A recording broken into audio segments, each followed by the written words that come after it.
कभी मैंने ये सोचा नहीं था कि हमारे लाइफ में इतनी प्रॉब्लम होगी और उस प्रॉब्लम के लिए हमें इतना लड़ना पड़ेगा।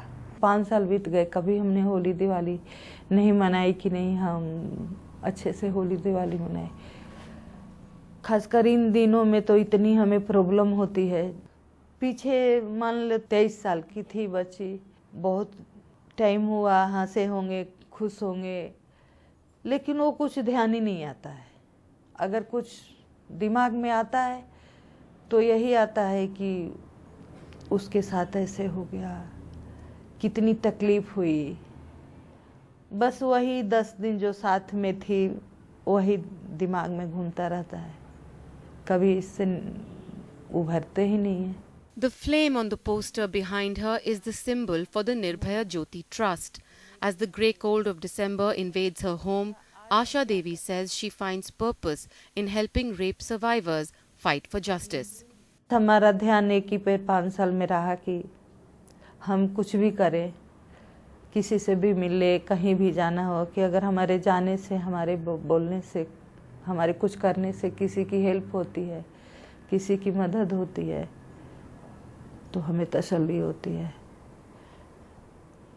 इसीलिए हमें पता है कि हम कुछ भी करेंगे हमारी बेटी हमें वापस नहीं मिलेगी, लेकिन मेरा विकल्प यही है कि हमारी तो सोच, हमने तो शुरू किया था फाउंडेशन कि हम सब लोग मिल के आवाज़ उठाएंगे, कुछ करेंगे कि किसी बच्ची के साथ तो ऐसा ना हो, लेकिन बहुत मुश्किल है।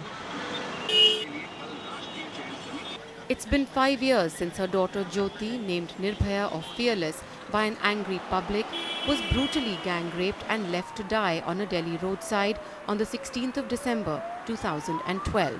The injuries she suffered that night eventually killed her 2 weeks later.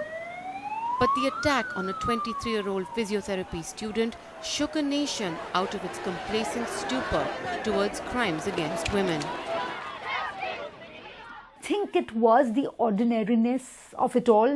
You know, a young girl, there was the aspiration, you know, she was the daughter of an airport loader, working hard, this man was exemplary, you know, selling his land. I mean, of course, we got to know these stories much later, but at that time it was just an ordinary girl going out to see a movie in a South Delhi mall, coming home in a bus. I mean, it's something that could have happened to any of us or to any of our daughters.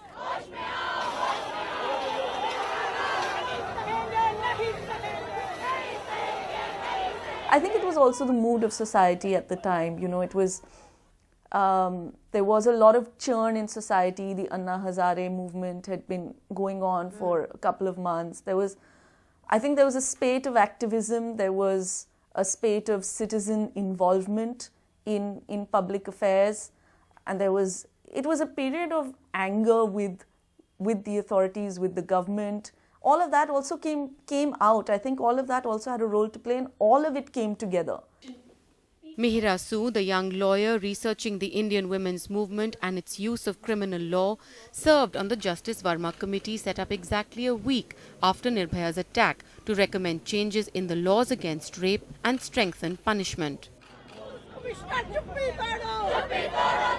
Using the momentum of the protests, they expanded the list of punishable offences to include harassment, voyeurism, stalking and acid attacks as sexual abuse.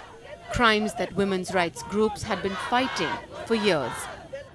The law has broadened certain definitions, so more things are offences now that should have been and weren't earlier. That's obviously a direct and immediate effect. The entire conversation around sexual violence and sexual inequality more broadly has undergone a sea change since December 16th of 2012. And that conversation, I think, has done perhaps more than a law could. Because I think one of the biggest problems with sexual violence was the stigmatization. And that, the more you talk about it, the less stigmatized it becomes and the easier it becomes to report it. Since then, the National Crime Records Bureau suggests a consistent annual 3% increase in the number of reported crimes against women.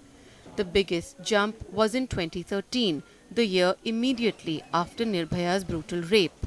It saw a 35% jump in the number of rapes reported nationwide. But Delhi is still the most unsafe. The fact is that there are 6 rapes that are happening in the capital every day. There are 3 children who are being raped in the capital every day. And we had a 1.5-year-old girl who was raped. We had a 1.5-year-old girl who was gang raped.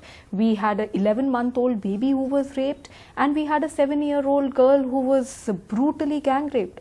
Because of the amendments that came about in the law, there has been better reporting. Now a woman feels much more confident in going to the police station and reporting the crime. That is because the law has empowered her to do that. In case an SHO refuses to register her complaint, she can get an FIR registered against the SHOs. The increase in reporting, a small but significant victory towards gender justice. I think also there is a sense of the silence breaking. The fact that women are more and more willing to come out of that silence and either talk about sexual violence within the home, within the workspace, in a whole range of other ways. And also more and more willing to take that one extra step to either report it or to find a way of dealing with their sense of violation and hurt. I think that's also beginning to change, and we see that at every level. India's silence breakers are a young generation of women at the cusp of their careers, confident and independent. Nirbhaya provided a public moment for this to consolidate itself and come together. Younger women today, they were very clear that this was not about protection. They didn't want to be safe. They weren't telling the government, protect me, so put one CCTV camera, give me one policeman in every bus, which unfortunately is the limited political imagination we have in this country. Yeah. They were saying, I'm going to be out late at night in whatever form of dress I wish to, because it is my right. The woman of this country has recognized herself as an equal citizen, recognizes this as a constitutional right. Us being afraid of them.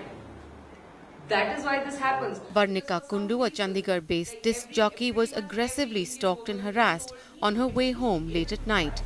2 men inside an SUV pulled up alongside and blocked her car, but she escaped and went straight to the police. The accused is the Haryana BJP chief's son Vikas Barala, currently in jail, facing trial. An initially hesitant police was forced to change the charges against Barala from just stalking, which is bailable, to wrongful confinement and abduction, which are not. I actually escaped. So that was empowering in a way, because, I went through it and I actually came out of it unscathed. But what needs to change is the environment. I want to be able to go to a strange city alone for work and not have to send my live location to 5 people when I'm in a cab to make sure that, the cab is actually taking me where it's supposed to.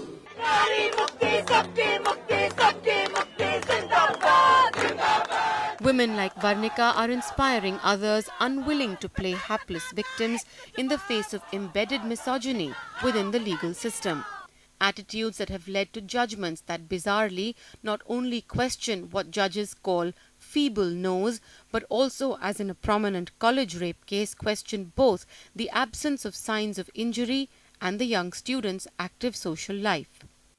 What these judgments are showing to us is that we are still, that sphere of contestation where bias has to be removed is not over. It's not surprising though. It's distressing but not surprising. It tells us, yes, you've got the letter of the law changed. The statute book today says her past sexual history shouldn't matter. You can't ask these kind of questions. The evidence has to be read in a certain way so that it is not about her character any longer, and the onus shifts to the conduct. The Nirbhaya standard is not a standard that rape cases can ever meet. A case where an incident which is as horrific, and that was horrific, wasn't it very easy for Indian society to have a consensus?